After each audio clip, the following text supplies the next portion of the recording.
Welcome back. Today we are making this delicious orange cranberry bundt cake. So this cake is perfect for the holidays and we're going to walk through exactly how to make it. I'm starting by adding 3 cups of all-purpose flour into a bowl, along with 2 cups of granulated sugar. Next, I'm adding 1 tablespoon of baking powder, along with 1 teaspoon of salt. Now that we have all of our dry ingredients in a bowl, I'm whisking them together quickly until they're fully incorporated, and then I'm going to set this bowl aside.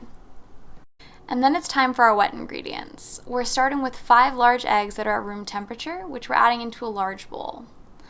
Then it's time for a half a cup of buttermilk, which is also at room temperature, and 1 cup of full-fat sour cream.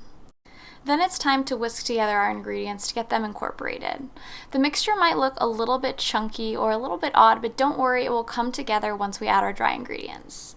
So this is as smooth as I could get mine, so I took a break here and added in my next ingredients, which are a cup of vegetable oil. You also could use canola oil or any flavorless oil. And then I'm adding a half a cup of freshly squeezed orange juice. I highly recommend using fresh over bottled just to give it a super bright taste. Next, I'm adding in 2 teaspoons of vanilla extract, followed by 2 tablespoons of orange zest. Then I whisked together my ingredients to get everything nice and smooth again. And then it was time to slowly incorporate our dry ingredients. So I'm adding in about half of the flour mixture that we whisked together earlier, and I'm going to slowly stir this together just to get that flour incorporated. Once there are only a few streaks of flour remaining, I'm going to pour in the rest of my flour and just mix until it's combined. You want to be really careful not to overmix your batter because that can lead to a dense or dry cake, and that's definitely not what we want. The last step is to mix in our cranberries. I'm adding 2 cups of fresh cranberries, but you could also use frozen or dried cranberries in their place. In this video I floured my cranberries, but I found that you actually don't need to do that, so do not worry about that step if you recreate this. Next, I very heavily buttered and floured my cake tin just because I really wanted to make sure that the batter didn't get stuck in those grooves and that the cake would easily release once it was baked. I shook out the extra flour and then poured my batter into my cake pan. Once it was all filled and ready to go, I smoothed out the top with a rubber spatula, and then I also banged my cake pan on my counter a couple times just to make sure there weren't any air bubbles trapped in my batter. My bundt pan baked for about 63 minutes at 350 degrees before it was done. While it baked, I worked on some sugared cranberries. So to do this, you just bring some sugar and water to a boil. You then coat your cranberries in them and let them dry a bit to help that syrup thicken, and then you roll them in some granulated sugar. So it's a little bit of a process, but it really makes the most beautiful garnish, and they're also very fun to eat. Once my bundt cake had fully cooled, which took a few hours, I used a sharp knife to level off the bottom, just to make it easier to place on my cake stand. It also is really fun because it kind of lets you do a little taste test before you cut into the cake, which I always enjoy. And then it was time for the scary part, to see if our cake would easily release onto our cake stand.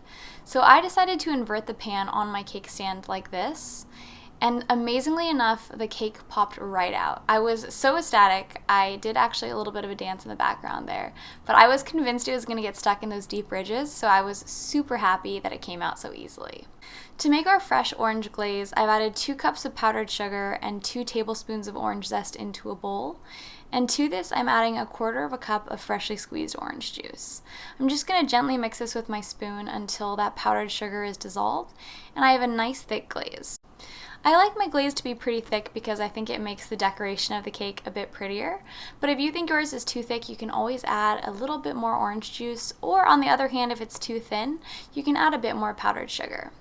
But you can see mine is nicely running down the sides of the cake, but it also is keeping its shape a bit, so it's going to look really pretty, especially once we drizzle it over the ridges. So once I had added it into those crevices, I also did a little taste test with some of the cake tops, and then I went to work adding my sugared cranberries and some tiny little orange slices around the cake. I reserved a little bit of the orange glaze for the end. The glaze is always my favorite part of any bundt cake, so I really wanted to cover as much of the surface area of the cake as I could, and this I figured was the best way to do it. I also thought it gave the cake kind of a dramatic look, which I was really into.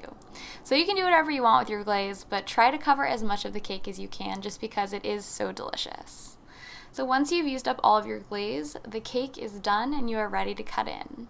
You can see our cranberries are speckled throughout our cake, and not only are they gorgeous, they also add a wonderful tartness to this cake.